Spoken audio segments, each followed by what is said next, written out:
she got a job as a cocktail waitress.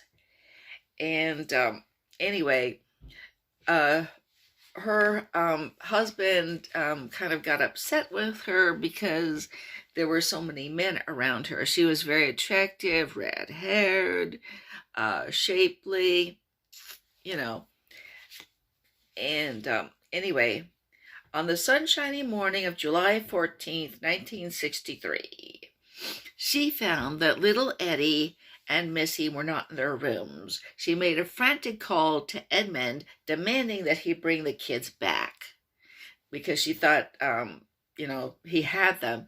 He was suing for custody, so she thought he probably grabbed them.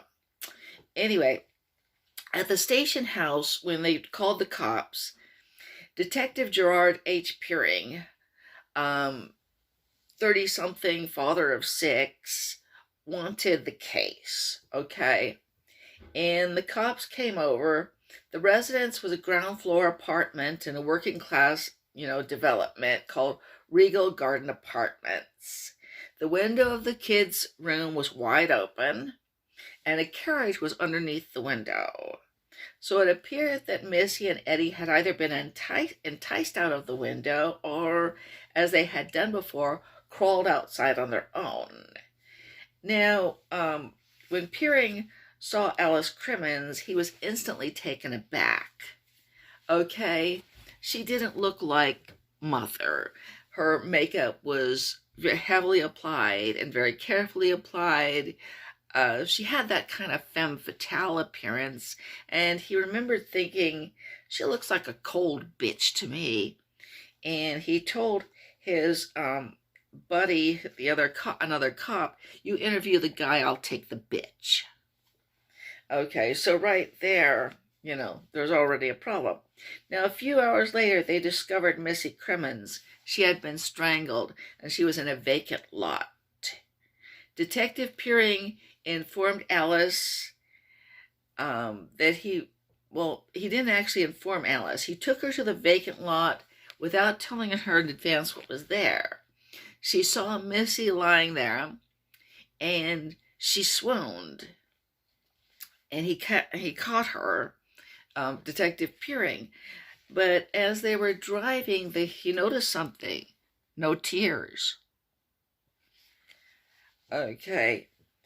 And anyway, that does seem very odd, and then when they get to the home, she stepped into a swarm of photographers, and these cameras are all going off, the lights are all going off, and suddenly she bursts into tears.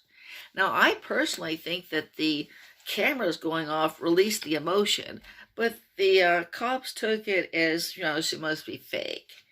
Okay. Then it was quite a few hours later, or actually more than a day later, the boy's body was found, and it was so badly decomposed they couldn't establish a time of death or a cause of death.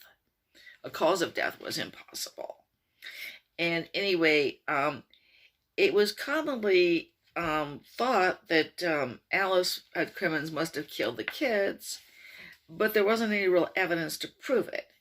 Now, Detective Peering said that when he looked out the window, he noticed that there was a film of undisturbed dust on the window that they supposedly crawled out of. They were supposedly crawled out over over this desk to the window to crawl out, and there was an undisturbed layer of dust. He didn't take a photograph of it. He didn't make a note of it. He just remembered. Okay. And anyway, for about a year or 2 years, there was another thing as well. She told the detective that she had fed the kids veal. Okay. But he saw a used thing of manicotti in the trash. Again, he didn't save it. He didn't take a picture. He remembered. Okay.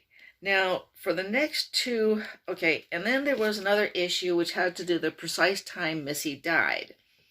It was initially determined by Dr. Richard Grimes that she had died at least 6 to 12 hours before her body had been discovered.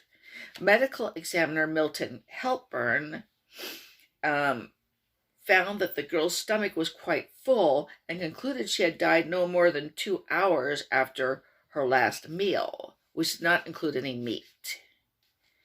Okay. Now, for about 2 hours, so that was one of the main things, but it took 2 years before she was actually tried. Okay. Now, during that 2 years, they received a letter that was anonymous from somebody who said that they had seen on the morning of the kid's disappearance, a woman, a man, 2 kids, and a dog walked to a car. Now, and the Crimmins family did own, and the Crimmins family had a dog. Now, the thing about it was in that letter, she said it might be connected or it might not. But by the time they interviewed her, Sophie Yaramersky, the woman who wrote the letter, she was certain that the woman was Alice Crimmins.